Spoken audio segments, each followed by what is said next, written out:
Okay, so we are doing the commerce chapter, important chapter है आपका। इससे questions काफी सारे आए हैं पहले। सो उसको एक बार हम लोग जो है क्लियर कर लेते हैं, देख लेते हैं। सो डिपार्टमेंट ऑफ कॉमर्स की बात कर रहे हैं। सो किसके अंदर आता है? आपका ministry of commerce and industry के अंदर आता है। और इसका मैंडेट क्या है? प्रमोट करना, रेगुलेट करना और डेवलप करना क्या? इंडिया का international trade and commerce. So it's a very wide mandate. Okay. और ये क्या करता है? फॉरेन ट्रेड पॉलिसी जो है आपकी, एफटीपी, उसको कौन बनाता है? Department of commerce. Okay. So department of commerce under ministry of commerce and industry is the department which makes India's foreign trade policy. Special economic zone से रिलेटेड पॉलिसीज जो है वो बनाता है। सो स्पेशल इकोनॉमिक जोन से related कोई आपको ये पता है? Any any committee that you remember which is there from the special economic zone? So एक कमिटी आई थी 2005 में, that was the Baba Kalyani committee. कौन सी कमेटी थी? बाबा कल्याणी कमेटी थी। So Baba Kalyani committee that was related to your SEZ, special economic zone. क्या होता है आगे हम लोग देखते हैं। उसके बाद एक्सपोर्ट प्रमोशन और ट्रेड फैसिलिटेशन में हेल्प करेगा। यस, कल्याणी ग्रुप पर। ट्रेड परफॉर्मेंस जो है, ट्रेड परफॉर्मेंस इंडिया का, और इसमें देखते हैं। सो इंडिया ग्लोबल ट्रेड जो है वन मतलब 1.6 ट्रिलियन डॉलर्स के करीब है। उसमें से एक्सपोर्ट्स और इंपोर्ट्स मिला के आपका टोटल ट्रेड आता है। ठीक है। सो इस केस में जो है हम क्या देख रहे हैं? इस केस में जो है हमारा, यस, सो बाबा कल्याणी जो अभी मैंने बताया, दैट वाज भारत फोर्ज के जो डायरेक्टर है। ओके। जो कल्याणी ग्रुप के अंदर आता है ना, जिसके वो आपको ये मिलता है, एटैग्स है, यस, जो आर्टिलरी जो सिस्टम बनाती है। सो चलिए आगे बढ़ते हैं। उसमें अगर हम ये देखें, सो इंडिया ग्लोबल ट्रेड जो है 1.6 ट्रिलियन है। उसमें से एक्सपोर्ट 778 बिलियन है और इंपोर्ट 853 बिलियन है। सो अप्रोक्सीमेटली 75 बिलियन का क्या है? डेफिसिट है, या is this a trade deficit और is this something else? Can you tell me? It is a trade deficit. India is a trade deficit country. Okay, लेकिन हमारा डेफिसिट बहुत कम हो रहा है। तो you will be very happy to know कि हम जो है ईयर ऑन ईयर कम होते जा रहे हैं। 123 बिलियन से 75 बिलियन पे आ रहे हैं। ऑब्वियसली मर्चेंडाइज का ग्रोथ हो रहा है। हम जो है और भी चीजें जो है उसको एक्सपोर्ट कर रहे हैं। मर्चेंडाइज एक्सपोर्ट्स की बात करते हैं। 2023 में इससे रिलेटेड क्वेश्चंस आए थे, तो डेटा आपके सामने मैं दे रहा हूँ। उसमें डब्ल्यूटीओ का जो global trade outlook and statistics है, उसके बेसिस पे हम जो है 17th है किसमें? मर्चेंडाइज ट्रेड में। सो ट्रेड दो चीजों का हम बात करते हैं। जब हम ट्रेड के बारे में बात करते हैं तो किस चीज के बारे में बात करते हैं? एक हो गया आपका मर्चेंडाइज, और दूसरा क्या हो गया? दूसरा हो गया आपका सर्विसेज। ठीक है। सो मर्चेंडाइज में क्या आ जाता है? फोन, पेट्रोलियम, गोल्ड, ये सारी चीजें जो आप छू सकते हैं। सर्विसेज क्या हो गया? आईटी सर्विस, जो टीसीएस इन्फोसिस देता है। ये सब बैंक्स वगैरह देते हैं, जो उसको आप छू नहीं सकते। ओके, इनविजिबल, नॉन टैंजिबल, कुछ भी कहें आप। मर्चेंडाइज एक्सपोर्ट की अब पहले हम बात करते हैं, जिसमें टैंजिबल गुड्स या विजिबल गुड्स जो है उसकी हम देखते हैं। तो उसमें इंडिया नंबर किस पे है? 17th पे है। और उसमें शेयर वर्ल्ड में 1.8% है। सो ये इंपॉर्टेंट है, याद करना इंपॉर्टेंट है। 1.8% क्यों इंपॉर्टेंट है? 2023 के ही प्रीलिम्स में आया था PYQ, direct PYQ with a direct number. आपसे पूछ लिया था ग्लोबल एक्सपोर्ट में बताइए। ओके, सो 1.8% है क्या? Merchandise export, not the total export. हमारा मर्चेंडाइज एक्सपोर्ट में शेयर 1.8% है। रैंक हमारी 17th है। यस, 3.2% का आया था 2023 premium. India's merchandise export in 2023-24 exhibited a slight decline to USD 437 billion. सो ये याद रखिएगा, हम जो बाहर चीज भेज रहे हैं, विजिबल एक्सपोर्ट्स, मर्चेंडाइज एक्सपोर्ट्स, उसमें क्या ट्रेंड देखने को मिला है? उसमें हमें एक डिक्लाइनिंग ट्रेंड देखने को मिला। You can write it down also if you wish to just revise it later. उसमें से हम टॉप एक्सपोर्ट प्रोडक्ट्स क्या क्या है हमारे? पेट्रोलियम प्रोडक्ट है फर्स्ट। ड्रग फॉर्मुलेशन हम भेजते हैं बाहर, फार्मास्यूटिकल जिसको कहते हैं।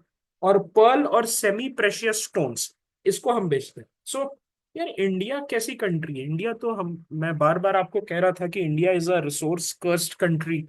सो कहाँ से ये पेट्रोलियम प्रोडक्ट सबसे ज्यादा कैसे भेज रहा है इंडिया? इंडिया रिफाइन करता है। इंडिया जो रॉ मटेरियल आता है ना, क्रूड, रॉ क्रूड आता है, उसको रिफाइन करके दूसरे जगह भेजता है। India is a refining super power. India जो है एक रिफाइनिंग सुपर पावर है। एशिया में India is the largest refinery capacity. Is this correct और नॉट? तो the answer is no.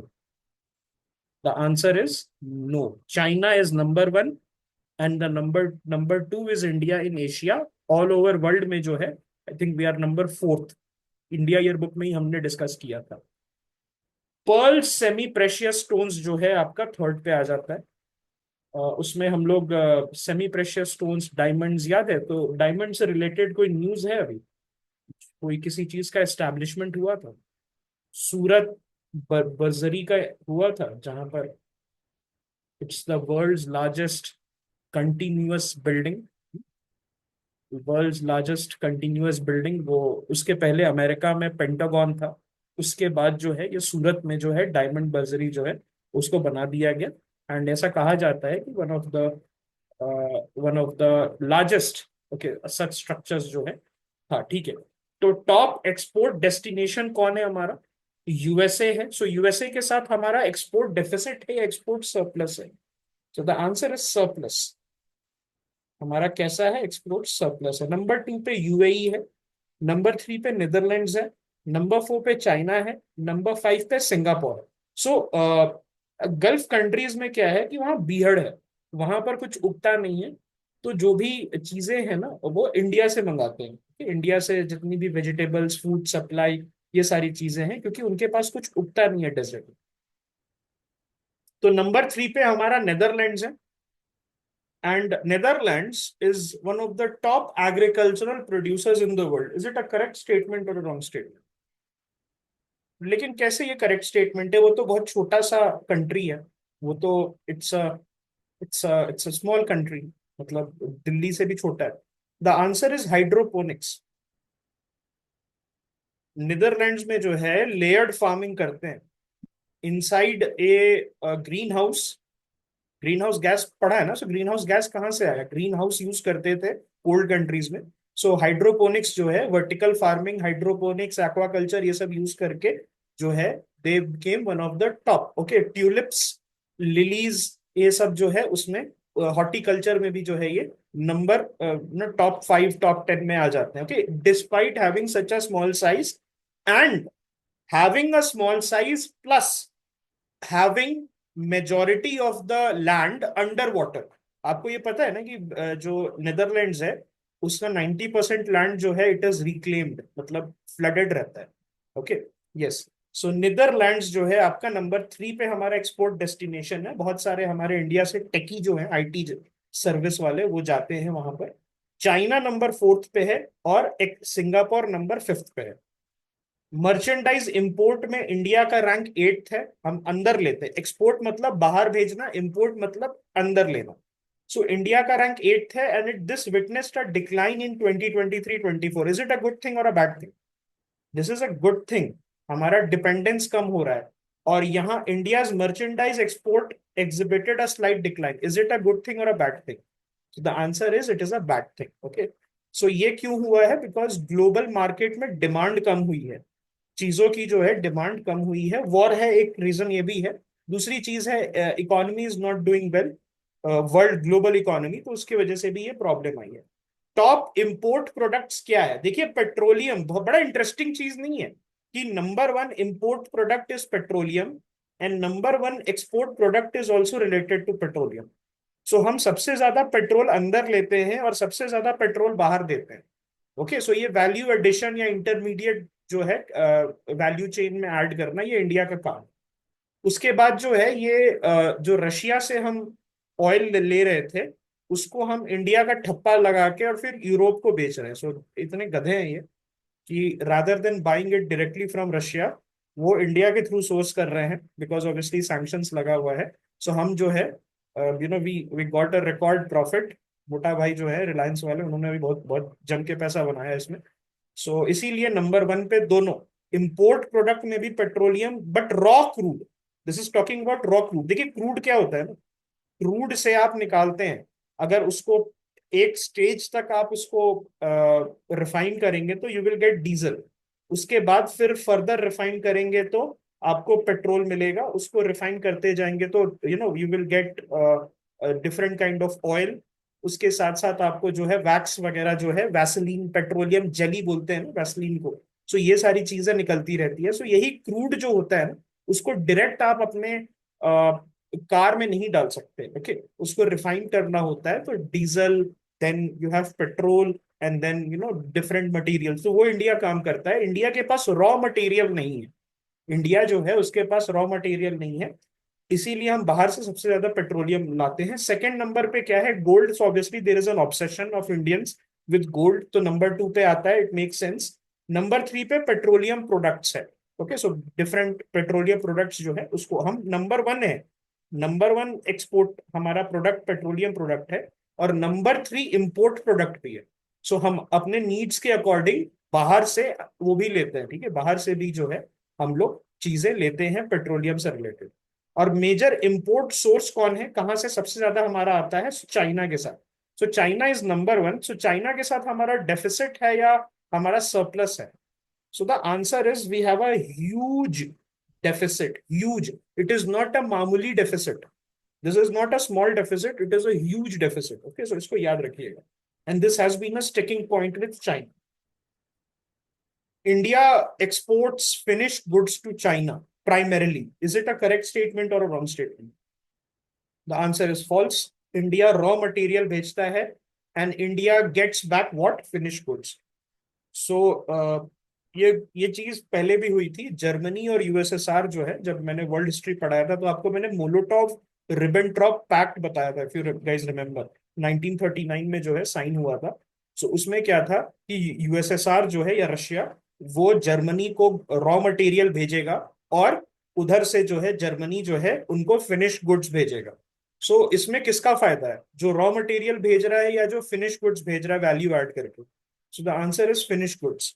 The person who is sending you the finish goods is the better person. मैंने food processing का example दिया था कि एक tomato है, 1 KG tomato एक किसान ने निकाला, सो वो 5 रुपए 4 रुपए ऐसे बेच रहा है।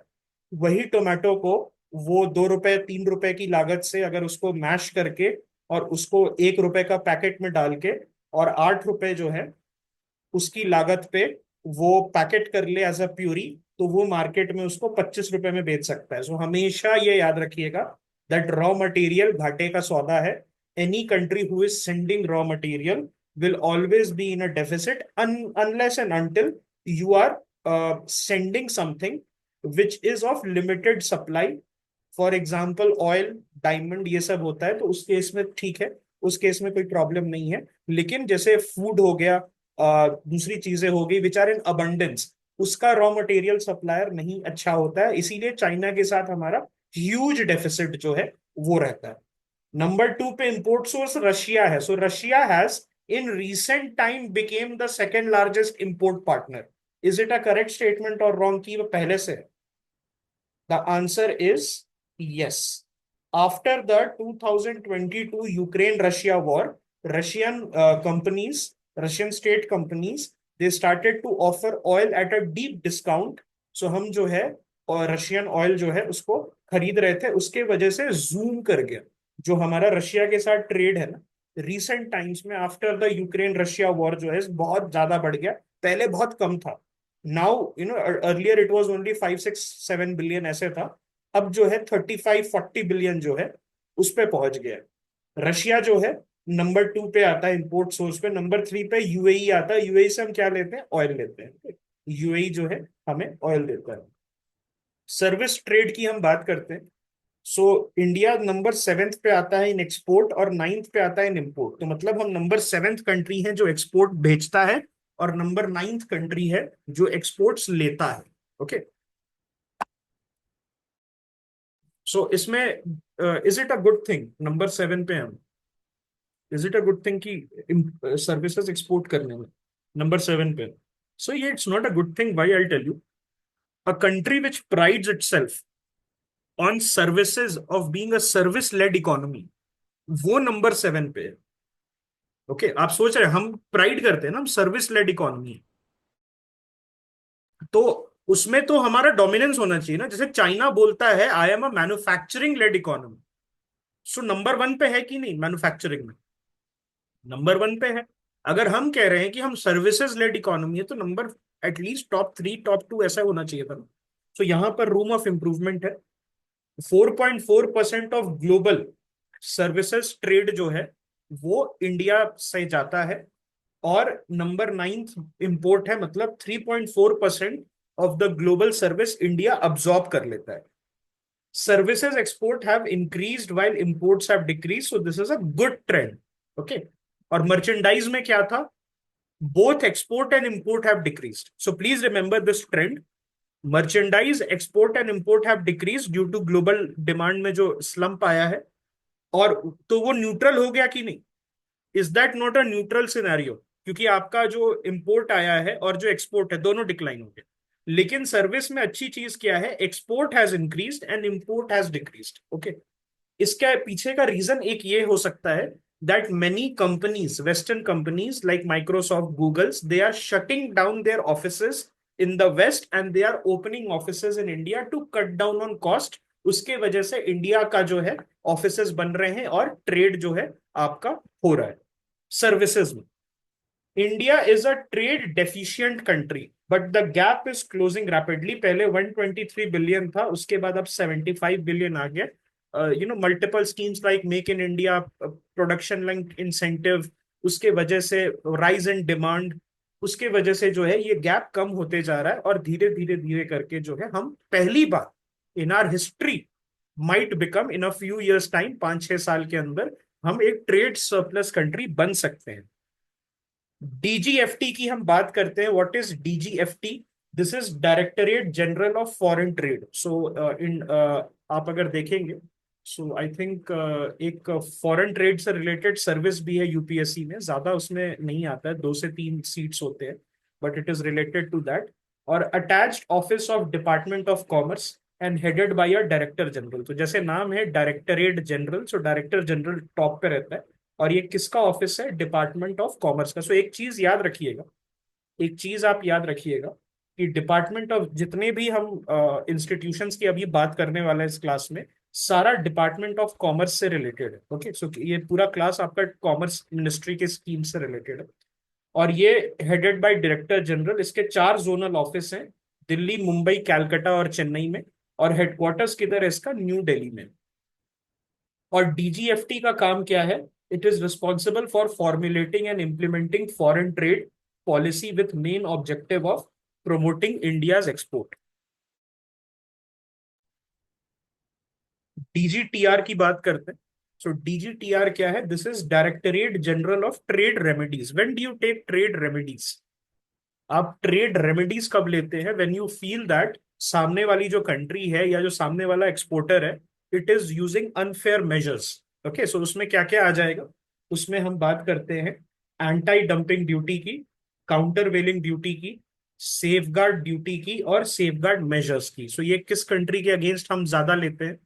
सो ये जनरली हम चाइना के अगेंस्ट लेते हैं, because China is notorious for dumping. So what is dumping? Dumping का मतलब ये होता है कि आप कंट्री जो है चाइना, वो क्या करती है? सब्सिडी देती है अपने इंडस्ट्रीज को, so that they can produce things at dirt cheap price and flood other countries, kill the industry and establish dominance. इसका मतलब क्या, कैसे कर सकते हैं? कि मान लो टॉयज है। सो टॉयज पहले क्या होता था? इफ यू विल रिमेम्बर, या मुझे तो याद है, जब मैं छोटा था तो बेब्लेड्स वगैरह जो आते थे, चाइनीज बेब्लेड्स, वो 4 रुपए, 1 रुपए, 50 पैसे, 3 रुपए, ये एमआरपी लिखा रहता था। सो ये 3 रुपए का बेब्लेड कैसे बन रहा है? ये जो है बेसिकली चाइनीज गवर्नमेंट जो है वो सब्सिडी देती थी to kill the Indian toy industry, so that Indian toy industry shuts down. And then when the toy industry shuts down, China can capture the market. अब उस केस में क्या हो रहा है? उस केस में आपको बोलते थे वो जो टॉय शॉप के ओनर थे कि बेटा ये 3 रुपए लिखा हुआ है एमआरपी, लेकिन दिस इज 75 रुपीज। अब वो 75 रुपीज पे क्यों बेच रहा था 3 रुपए की चीज को? बिकॉज इंडियन गवर्नमेंट जो है उस पे क्या लगा रही थी? एंटी डंपिंग ड्यूटी और countervailing duty. Okay, Indian government उस पे जो है जब वो चाइना से आ रहा था 3-3 रुपए की चीज, तो उस पे सरकार ड्यूटी लगा रही थी और फिर उसका दाम बढ़ा रही थी, ताकि इंडियन टॉयज जो है they are competitive with Chinese toys, क्योंकि इंडियन टॉय और चाइनीज टॉय का प्राइस सेम हो जाए।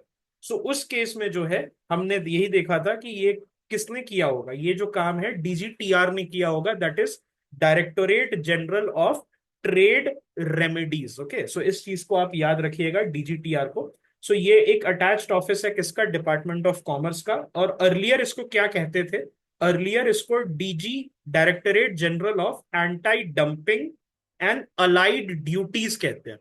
Anti dumping and allied duties, DGAD पहले कहते थे, बाद में इसका नाम चेंज कर दिया गया डीजीटीआर। तो क्या सिर्फ नाम चेंज किया गया? The answer is no. उसको फॉर्म किया गया by merging DGAD, that is the directorate general of anti dumping, and directorate general of safeguards. So इन दोनों को मर्ज करके जो है एक डीजीटीआर बनाया गया, that is the directorate general of trade remedies. Okay, so इसका काम जो है डीजीटीआर का, वो बढ़ा है कि घटा है इन द प्रिसीडिंग ईयर्स? ये बहुत पुराना है, 1970s का ये ऑफिस है। सो इसका काम बढ़ा है कि घटा? Any any insights that you can have? It has gone down actually. आप अगर देखेंगे तो लाइसेंस राज में जो है, उस समय लाइसेंस राज में ये बहुत एक्टिव हुआ करता था। आज के डेट में ये सिर्फ रेमेडियल मेजर्स लेता है, उस समय ये जो है एक्टिवली चीजें देखता था। आज के डेट में रेमेडियल मेजर्स लेता है। और आपको ये भी पता है कि ट्रेड रेमेडीज आप डब्ल्यूटीओ जो है उसके फ्रेमवर्क के अंदर ही आप ले सकते हैं। Volume of trade has increase, but इसका काम एक्चुअली डिक्रीज क्यों हुआ है? बिकॉज पहले विम्स एंड फैंसीज था ना, अपने मतलब से लाइसेंस राज है, इंपोर्ट सब्सटीट्यूशन है, कुछ भी करो। अब क्या है, डब्ल्यूटीओ आपने साइन किया है, you are part of the Marrakesh agreement, you are part of the Montevideo, Uruguay round of negotiations. So आपको डब्ल्यूटीओ का एग्रीमेंट साइन किया आपने। अब डब्ल्यूटीओ का एग्रीमेंट साइन किया है, so you can not put arbitrary action.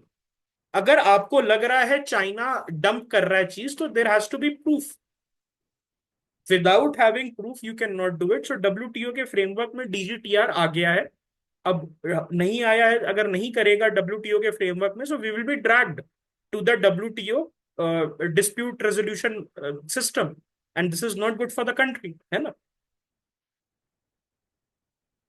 और ये एक लेवल प्लेइंग फील्ड किसको देता है? डोमेस्टिक इंडस्ट्री को देता है। और it it will use only the trade remedies which are available under the WTO framework. So किस टाइप की चीजें होती है? सो इसमें डब्ल्यूटीओ में टिट फॉर टैट अलाउ है।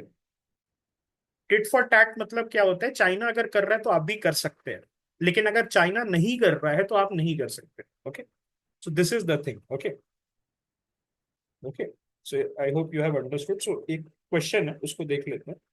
सो what is the difference between anti dumping and countervailing duty? So देखिए, both of them are import tariff only. इसमें कोई somebody has asked कि दोनों में डिफरेंस क्या है, एंटी डंपिंग और काउंटर वेलिंग ड्यूटी।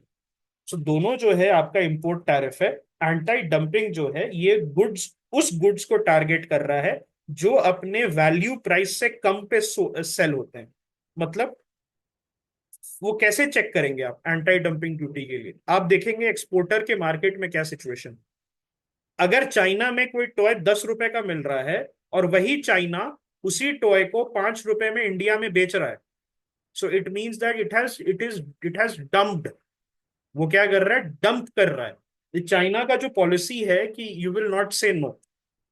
आप जब जाएंगे चाइना में, तो वहां पर ईगर हैं बहुत, वो आपको बोलेंगे कि ये एमओक्यू है, मिनिमम ऑर्डर क्वांटिटी, इतना मंगाना होगा आपको, इतना प्राइस रहेगा। आप बोलेंगे नहीं नहीं मुझे नहीं करना है। सो दे आपके पीछे पड़ जाएंगे कि बताओ कितना। So then you will ask कि भाई तुम अपना घाटा क्यों करा रहे हो? So then they will tell you कि भाई चाइनीज गवर्नमेंट मुझे सब्सिडी देती है, दे हैव टोल्ड अस कि किसी भी कस्टमर को मना नहीं करना है। ओके, सो 5 रुपए की चीज, अगर ₹10 की चीज चाइना में, उसको 5 रुपए में इंडिया में बेच रहे हैं, सो उस केस में हम देखते हैं कि डंपिंग हुई है। So we will put anti dumping duty.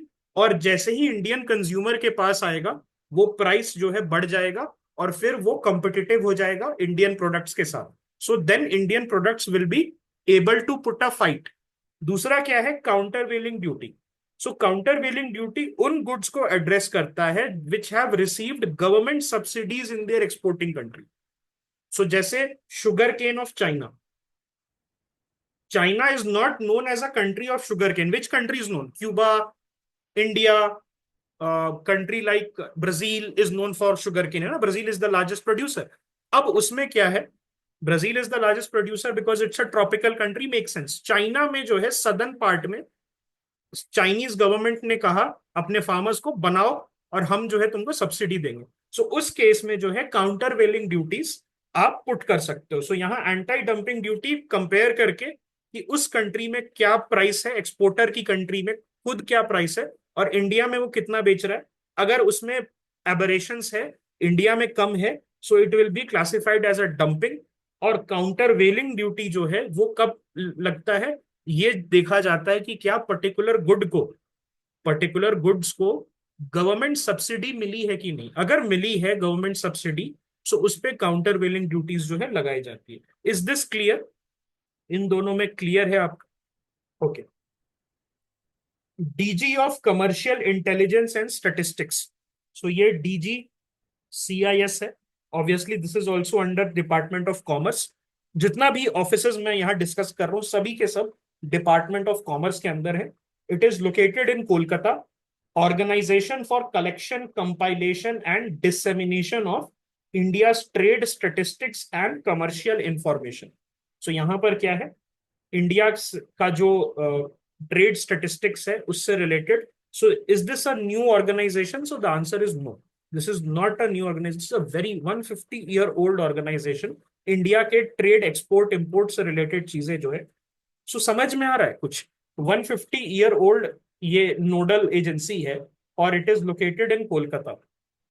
So 150 years old, why it's located in Kolkata? What's the reason? Because 150 years back Kolkata was the capital of the country, उसको फिर शिफ्ट नहीं किया गया, उसको वहीं रखा गया। ओके। EIC क्या है? It's not the East India company. In the context of the department of commerce it is the export inspection council. So ये दिल्ली में जो है सिचुएटेड है और इसके zonal offices all over India, laboratories आपको मिल जाएंगे। It is the official export certification body which ensures quality and safety of products exported from India. So इसका काम क्या है? इसका काम ये है कि जो भी चीजें, ऐसी चीजें जो एक्सपोर्ट एक्ट, क्वालिटी कंट्रोल, इसका फुल फॉर्म है export quality control and assurance act 1963, इसके अंदर मेंशन्ड है उसके एक्सपोर्ट के पहले उसका क्वालिटी इंश्योर करना via a certification.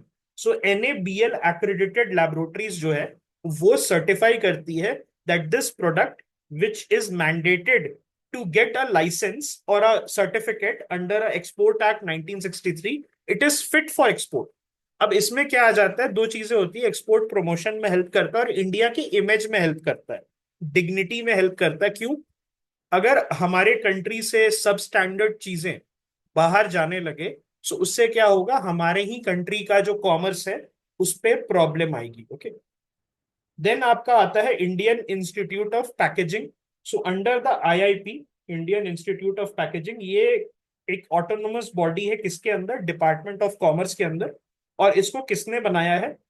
Department of commerce, government of India and leading packaging and allied industries, मतलब जो कंपनीज है which are in the packaging industry, उन्होंने सरकार के साथ आके इंडियन इंस्टीट्यूट ऑफ पैकेजिंग की बनाया है। यहाँ कोर्सेज वगैरह, शॉर्ट टर्म कोर्सेज, ये सारी चीजें हो सकती है, रिसर्च होता है पैकेजिंग पे। और उसके साथ साथ ये क्या करता है, ये मैंडेटरी UN सर्टिफिकेशन जो होता है of packaging for transport of hazardous and dangerous goods, उसको इंश्योर करता है कि जो हजार्डस और डेंजरस गुड्स है उससे रिलेटेड जो यूनाइटेड नेशंस के स्टैंडर्ड्स हैं रिलेटेड टू पैकेजिंग, वो IIP जो है इंश्योर करता है। And it is also a founder member of multiple agencies. It is also the founder member of multiple organisations. उसमें से एक इंपॉर्टेंट ऑर्गेनाइजेशन है Asian packaging federation. Okay. IIFT आपने सुना होगा, जिसने कैट दिया है पहले कभी, जो MBA के लिए होता है। It's one of the top MBA colleges in India. और ये किसके अंदर आता है? ये आपका आता है डिपार्टमेंट ऑफ कॉमर्स के अंदर। और ये Indian institute of foreign trade नाम है। It's a deemed university in Delhi, A++ NAC accreditation है, top 10 top 15 MBA colleges of India, उसमें लगातार ये आते रहता है। And it is under what, department of commerce. Government e marketplace GeM.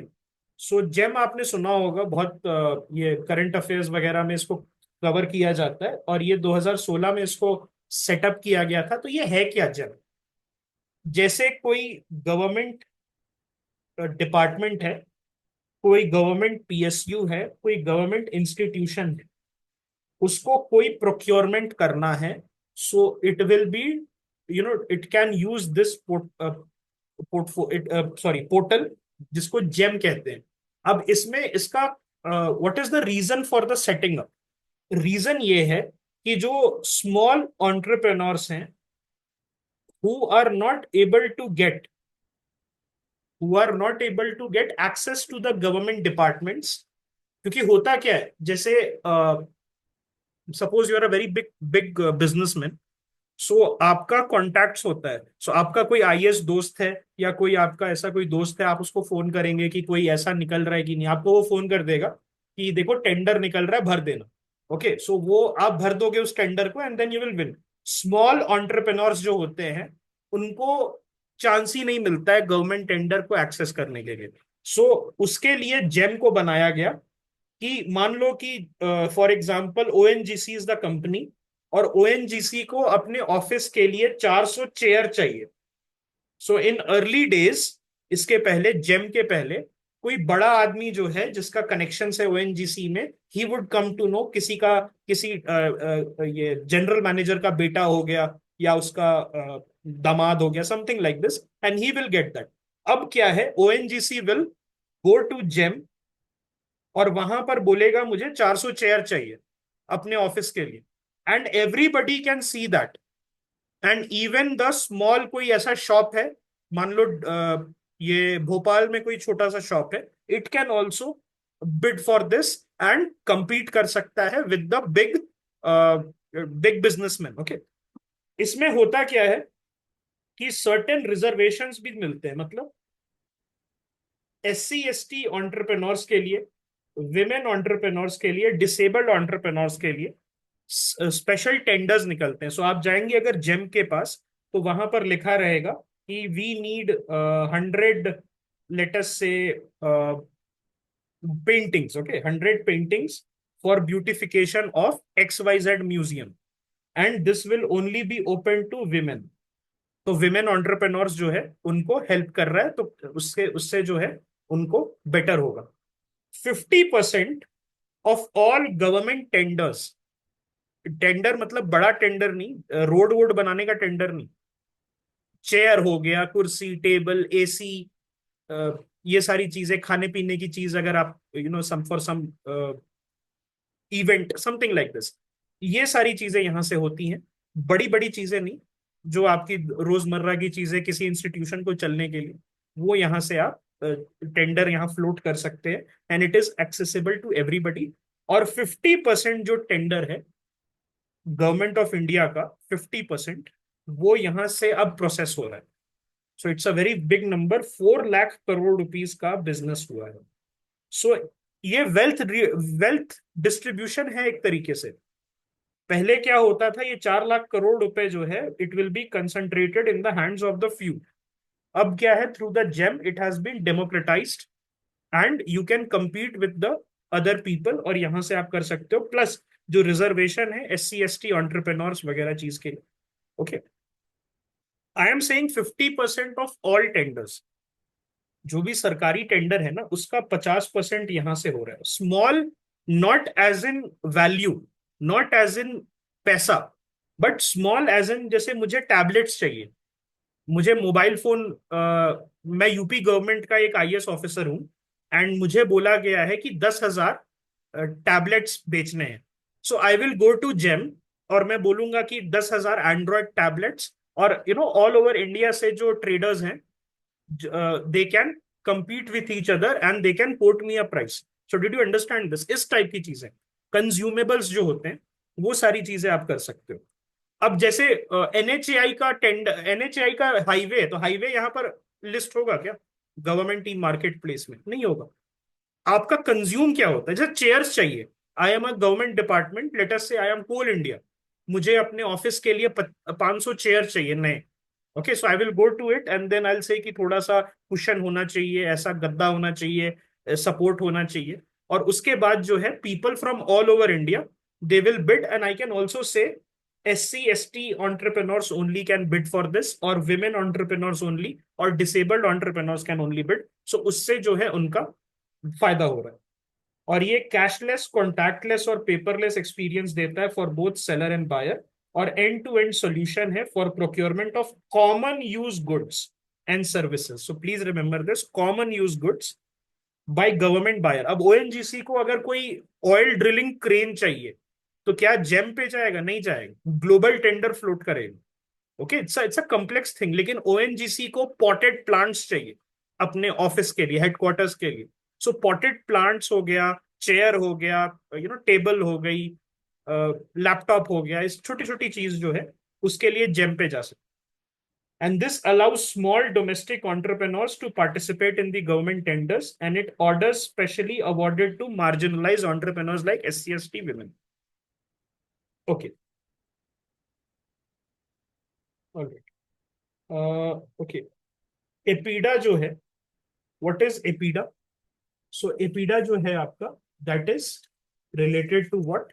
Agriculture exports. Okay, किससे रिलेटेड है? Agriculture export से रिलेटेड है। आई थिंक एक पेज मिस हो गया, just cover that. Okay, so APEDA जो है, इट्स अ स्टैट्यूटरी बॉडी। 1985 में एपीडा एक्ट आया था, और इसको export promotion of agricultural product जो है एपीडा को दिया गया है टास्क, जिसमें vegetable, fruits, cocoa, chocolate, honey, biscuits, alcoholic beverages, non alcoholic beverages, poultry, meat products, जिसका एक्सपोर्ट होता है बाहर की कंट्री में, उसका एक स्टैंडर्ड मेंटेन हो। एपीडा जो है क्या करता है? उसका स्टैंडर्ड मेंटेन करता है। फुल फॉर्म क्या है? Agriculture and processed food products export development authority. और ये जो है इसका एक और काम है, ध्यान से सुनिएगा, बहुत इंपॉर्टेंट है। एपीडा जो है, इसको GI टैग को डिफेंड करना है। किसका? बासमती राइस का। So if I have the basmati rice GI tag, India can only, suppose we have the GI tag of basmati rice, India can only grow the basmati rice. Is it true or false? जल्दी से सोच के बताइए, India can only grow basmati rice? The answer is no, India can only call this rice basmati rice. Everybody can grow, but India can only call this rice as basmati rice. So GI tag का वही चीज होता है। नहीं, only only GI tag basmati rice को defend करने का मतलब ये होता है कि मान लो कि कोई अमेरिकन कंपनी ने अमेरिका के जो पेटेंट ऑफिस है वहां पर डाल दिया पेटेंट करने के लिए बासमती राइस, या GI जो डाल दिया उसने अमेरिका के GI ऑफिस में कि हम जो है बासमती राइस करेंगे, तो इंडियन गवर्नमेंट का जो रिस्पॉन्स होगा वो किसके तरफ से आएगा? It will come from APEDA. Okay, APEDA जो है उसको बोला जाएगा कि आप जाइए, इसको जो है ट्रैक कीजिए, लॉयर हायर कीजिए, and then challenge it. Okay, APEDA also monitors the import of sugar, and it also function as a secretariat to National Accreditation Board for implementation of accreditation certification bodies under NPOP. What is NPOP? It is the National Program for Organic Production for Organic Exports. अब थोड़ा सा ध्यान दीजिएगा, NPOP के बारे में मैं discuss कर रहा हूं। NPOP, अगर आप एक ऑर्गेनिक फार्मर हैं और आपको बाहर चीजें भेजनी है, ऑर्गेनिक फ्रूट्स, वेजिटेबल्स आप बाहर भेजना चाह रहे हैं, so you can not send it unless and until you have an NPOP standard organic certification. NPOP certification जो है आपको लेना पड़ेगा ताकि इंडिया का इमेज मेंटेन हो। अभी हो क्या रहा है कि मैं जैसे कैप्सिकम उगा के उसको उस पर मैंने पूरा फर्टिलाइजर सब यूज कर लिया और उस पर ठप्पा लगा दिया ऑर्गेनिक, और 4 गुना प्राइस में मैं बेच रहा हूं। इस टाइप की धांधली ना हो, इसीलिए एनपीओपी जो है, that is the national programme for organic production for organic exports, वो जो है बेसिकली क्या करता है, सर्टिफिकेट्स बांटता है to the genuine bodies, okay, to the genuine bodies जो प्रोड्यूस कर रहे हैं ऑर्गेनिक प्रोडक्ट्स फॉर एक्सपोर्ट्स।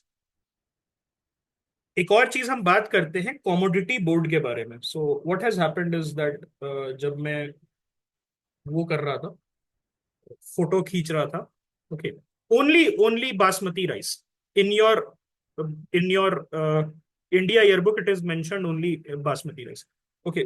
जब मैं फोटो खींच रहा था एक पेज मिस हो गया था, तो उसी का मैं यहाँ पर आपको बता रहा हूँ। फिर से मैं एक नया आपको जो है पीडीएफ बना के भेज दूंगा, तो उसमें पढ़ लीजिएगा। कॉमोडिटी बोर्ड जो है, so there are 5 statutory commodity boards. तो कॉमोडिटी बोर्ड का क्वेश्चन पहले आ चुका है, याद होगा आपको। टी बोर्ड का क्वेश्चन याद है, 2022 के प्रीलिम्स में था, याद है, मॉस्को में और दुबई में ऑफिस है। टी बोर्ड का जो है ऑफिस कहाँ कहाँ है, इंडिया में तो है ही, मॉस्को और दुबई में। क्योंकि मॉस्को क्यों, रशिया में चाय लोग पीते हैं, वहां चाय ही कहते हैं, और दुबई में जो है वहां पर भी लोग चाय पीते हैं। सो 5 बोर्ड्स हैं, किस किस चीज के। टी बोर्ड है, this is a PYQ.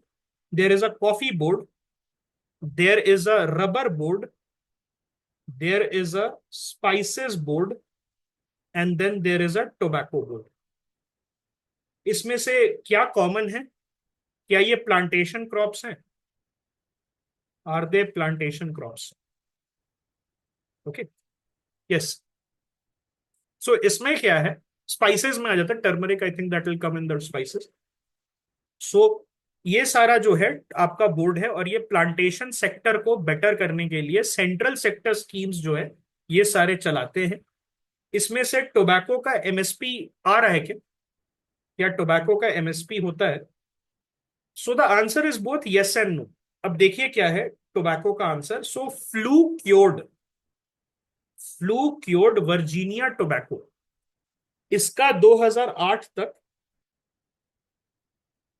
Flu cured Virginia tobacco 2008 तक एमएसपी आता था। ये मैं एक्स्ट्रा बता रहा हूं, आपके नहीं लिखा हुआ इंडिया ईयरबुक। सो फ्लू क्योर्ड वर्जीनिया टोबैको का 2008 तक एमएसपी होता था। उसके बाद से इसको कैंसिल कर दिया गया फॉर द रीजन कि जो ओपन मार्केट है वहां पर अच्छा खासा दाम, remuneration to the tobacco farmer is present. So please remember this, it used to happen till 2008, since then it has been frozen. अगर कल को फिर से जरूरत पड़ेगी तो हो सकता है होगा, लेकिन अभी के लिए नहीं, ओके। 2008 के बाद से no MSP has been announced. It used to be announced for tobacco. Which tobacco? So the flu cured Virginia tobacco. Okay. MPEDA के बारे में बात करते हैं, एम्पेडा। So this is Marine Products Export Development Authority. It's a statutory body under the Department of Commerce, जैसे सारे bodies हैं। इसका हेडक्वार्टर कोची में है, और इसके 3 ट्रेड प्रमोशन ऑफिसेज है। कहाँ कहाँ, न्यूयॉर्क में, जापान में, मेक सेंस और not, marine products Japan, okay, और न्यू दिल्ली में। India is the largest producer of shrimps. Is it a correct statement और a wrong statement? So interesting thing is, according to your India yearbook, India is the largest producer of shrimps according to your India yearbook. But according to the data, Ecuador, ये Times of India वगैरह में cover हुआ है, Ecuador has taken number 1 position, okay. India जो है उसको पीछे छोड़ दिया है। सो मे बी डेटा पुराना होगा इंडिया ईयरबुक में, सो वो देख लीजिएगा अगर क्वेश्चन आता है। So I say go with Ecuador and then raise a challenge. ऐसे तो नहीं आना चाहिए, बहुत स्पेसिफिक है, फिर भी आ गया अगर श्रिम्स का। So go for Ecuador as the answer and then raise a challenge, and it will be accepted by UPSC, जैसे पहले हुआ था। ये क्वेश्चन इंपॉर्टेंट है कि नहीं, 3 trade promotion office, it is actually important if you will look at the 2022 paper, जिसमें tea board के ऑफिसेस के बारे में पूछा गया था, okay. So please remember, New York, Japan and new Delhi, okay. झींगा, श्रिम्प को झींगा कहते हैं। MPEDA जो है, इसके 3 रजिस्टर्ड सोसाइटीज है। RGCA होता है, that is the Rajiv Gandhi centre for aquaculture. Net fish, that is the network for fish quality management. And NaCSA, NaCSA is national centre for sustainable aquaculture. Okay, so ये जो है आपका MPEDA के अंदर आ जाता है। ओके, सो अगर मैं बात करूं SEZ के बारे में, so what are SEZ, any idea? Special economic zone. So special economic zone जो है आपका बेसिकली एक ऐसे आपका एक ऐसा एरिया होता है जहां पर एक्सपोर्ट प्रमोशन के लिए अलग से रूल जो है बनाया जाता है। वहां क्या बनाया जाता है? एक्सपोर्ट प्रमोशन के लिए अलग से रूल बनाया जाता है। इसका एक्ट 2005 में पास किया गया था, और ये बाबा कल्याणी कमेटी जो है उसके रिकमेंडेशन पे इसको रखा गया था। यहाँ होता क्या है, suppose this is your entire area of a state, और इतना पार्ट जो है जो मैं येलो से हाईलाइट कर रहा हूँ, this part has been declared as the SEZ। तो यहाँ पर जो है SEZ में, स्पेशल इकोनॉमिक जोन में, जो नॉर्मल लॉज होते हैं related to industry and trade, वो नहीं काम करते। यहाँ स्पेशल लॉज होते हैं which are way more relaxed. और ये जो है SEZ, it is export oriented. ये पर्टिकुलर SEZ होता क्या, किसके लिए है? SEZ ऐसा आपका नॉर्मल एक्सपोर्ट के लिए भी हो सकता है, लेकिन बहुत बार ऐसा भी देखा गया है कि सर्टेन प्रोडक्ट्स के लिए भी SEZ जो है खोला जाता है, टू प्रमोट सर्टेन प्रोडक्ट्स। ऐसे नॉर्मल एक्सपोर्ट के लिए भी खोला जा सकता है। It depends, environmental laws can be relaxed, but it is generally not. सिर्फ यहाँ पर कंप्लायंस लॉज जो है वो रिलैक्स होते हैं related to taxation and other things. Okay, environmental laws I think more or less same ही रहते हैं, थोड़ी सी छूट हो सकता है, लेकिन it depends upon SEZ to SEZ। Okay, और किस चीज के लिए आप जो है दे रहे हो। यहाँ पर आपको बेटर इंफ्रास्ट्रक्चर फैसिलिटीज मिलती है, और यहाँ पर जो है आप एम्प्लॉयमेंट अपॉर्चुनिटीज वगैरह काम कर सकते हो यहाँ पर। सो बेसिकली स्टेट से अलग हो जाता है SEZ जो है, स्टेट के लॉज जो है उनसे अलग हो जाता है। It can not be considered, that is a township more. Tata जो है जमशेदपुर वाला, that will be more considered as a township rather than a special economic zone. Kandla है। ओके, SEZ अगर आप बोलोगे नोएडा में है, कांडला में है ना, so these are the special economic zone. और यहाँ पर जो है इन्वेस्टमेंट रिलेटेड लॉज भी रिलैक्स होते हैं। सो नॉर्मल डे में जो है, नॉर्मल आपके एरिया में इन्वेस्टमेंट्स के लिए आपको certain rules and regulations follow करने, SEZ में एज अ फॉरेन इन्वेस्टर आप बिना किसी प्रॉब्लम के कर सकते हो। सो क्या gift, IFSC gift, is it a special economic zone? So the answer is yes. Gift city in Gujarat. It is a kind of a special economic zone. Okay. तो वहां पर जो है, आपको याद है कल हमने जो मिनिस्ट्री ऑफ कॉर्पोरेट अफेयर्स का क्लास किया था, उसमें हमने डिस्कस किया था कि according to the new rules कोई भी कंपनी जो है फॉरेन स्टॉक मार्केट में लिस्ट कर सकती है in the GIFT City. Yes, और वहां से पैसा उठा सकती है। तो ये क्या अलग चल रहा है? क्यों क्यों चल रहा है वहां पर?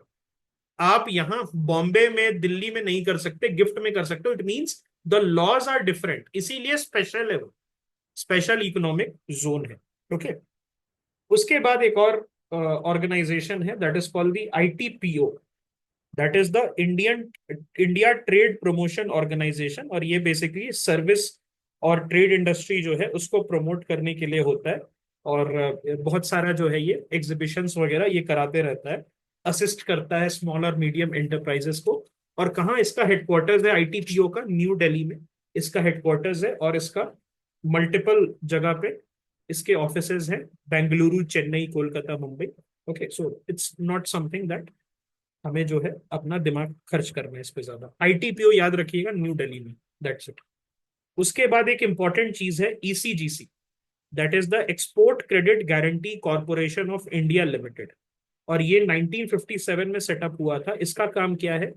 जो एक्सपोर्ट प्रमोशन है उसको करना कैसे? ये बेसिकली ECGC जो है एक्सपोर्ट क्रेडिट गारंटी क्या दे रहा है? ये क्रेडिट गारंटी दे रहा है। So it is sort of a credit risk insurance. किसको दे रहा है? आपको दे रहा है, मुझे दे रहा है? The answer is no. ये जो है ECGC, it is giving to exporters. Okay.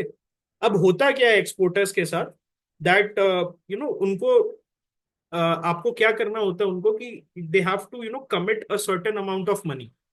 Okay, और बहुत बार नहीं होता है।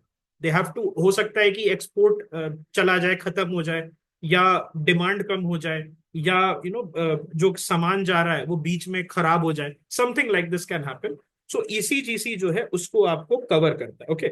और ये जो ईसीजीसी है, ये बेसिकली ये क्यों करता है, ताकि जो इंडियन एक्सपोर्टर्स हैं उनकी कंपिटिटिवनेस बढ़ जाए। ऑलराइट।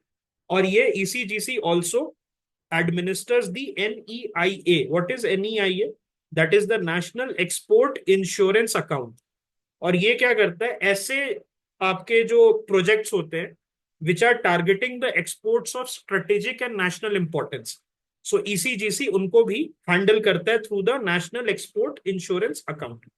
और यहाँ पर जो है वेरियस स्कीम्स जो है कमर्शियल बैंक्स के साथ पार्टनर करता है ईसीजीसी, ताकि इंडियन एक्सपोर्टर्स जो है वो एमएसएमईज वगैरह जो है उनको credit risk protection, working capital का फाइनेंसिंग, ये सारी चीजें जो है उसमें हेल्प कर सके।